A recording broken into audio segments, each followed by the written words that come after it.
पश्चिम बंगाल विधानसभा चुनाव से पहले भारतीय जनता पार्टी और तृणमूल कांग्रेस के बीच आरोप प्रत्यारोप का दौर जारी है।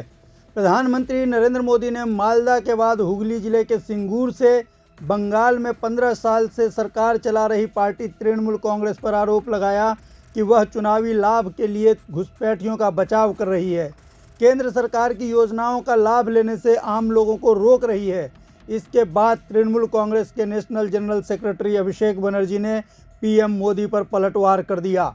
अभिषेक बनर्जी ने प्रधानमंत्री नरेंद्र मोदी सरकार पर आरोप लगा दिया कि उसने पश्चिम बंगाल के लिए अलॉट फंड को रोक दिया है। बंगाल की जनता विधानसभा चुनाव में इसका जवाब भाजपा को देगी।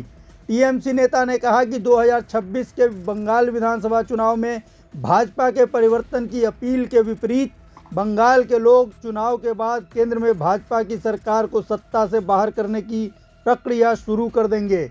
नदिया जिले के चोपड़ा में रोड शो करने के बाद अभिषेक बनर्जी एक रैली को संबोधित कर रहे थे और इसी रैली में उन्होंने कहा कि बंगाल के लोग बाहरी लोगों और दिल्ली के जमींदारों के सामने सरेंडर नहीं करेंगे। अभिषेक ने कहा कि केंद्र सरकार ने बंगाल का फंड रोक दिया है। उन्होंने ये भी कहा कि भाजपा चाहती है कि बंगाल के लोग झुककर सरेंडर कर दें।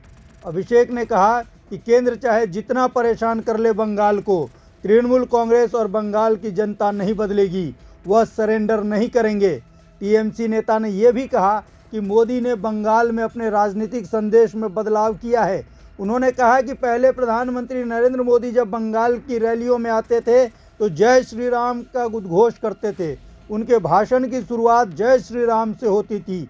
अब ये भाषा बदल गई है, अब वो जय माँ काली कहने लगे हैं। अभिषेक ने आरोप लगाया कि भाजपा ने पिछले 5 वर्षों में बंगाल के लोगों को बहुत कष्ट दिया है। अभिषेक बनर्जी ने ये भी दावा किया कि 2026 के बंगाल विधानसभा चुनाव में भाजपा 50 से ज़्यादा सीटें नहीं जीत पाएंगी। उन्होंने कहा कि 50 से कम सीटों पर ही बीजेपी सिमट कर रह जाएगी। अभिषेक बनर्जी ने यह भी कहा कि चुनाव के बाद बंगाल में परिवर्तन जरूर आएगा। यहाँ वर्ष 2026 के बाद जब मोदी जी बंगाल आएंगे तो वो यहाँ जय बांग्ला के नारे लगाएंगे। बंगाल की जनता चौथी बार तृणमूल कांग्रेस को सरकार बनाएगी और मोदी को दिल्ली की सत्ता से बाहर कर देगी। अभिषेक बनर्जी ने बंगाल चुनाव से पहले विपक्षी दलों के खिलाफ सेंट्रल एजेंसीज का मिसयूज करने का भी केंद्र सरकार पर आरोप लगाया। उन्होंने कहा कि बीजेपी ने इलेक्शन से पहले तृणमूल के इलेक्शन डेटा चुराने की कोशिश की। इसका पार्टी की सेहत पर कोई फर्क नहीं पड़ेगा। तृणमूल कांग्रेस को जनता का अपार समर्थन है और वह पूर्ण बहुमत के साथ पहले से ज़्यादा सीटों के साथ जीतकर बंगाल में फिर से सरकार बनाएगी। अभिषेक बनर्जी ने कहा कि भाजपा के पास डायरेक्टरेट ऑफ एनफोर्समेंट यानी ईडी है, central bureau of investigation CBI है, मीडिया का एक वर्ग उसके साथ है। भाजपा के पास ये सब कुछ है, लेकिन फिर भी ये चुनाव नहीं जीत पाएगी। अभिषेक ने कहा कि 2021 के चुनाव को याद कर लीजिए, मेरे पीछे इन लोगों ने सेंट्रल एजेंसीज को लगा दिया था, लेकिन सारे तंत्र उनके फेल हो गए।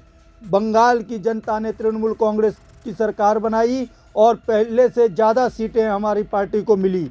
अब यही बीजेपी झूठ का सहारा ले रही है और झूठ के सहारे सरकार बनाने के दावे कर रही है, लेकिन एक बार फिर उनके दावे फेल होंगे। प्रभात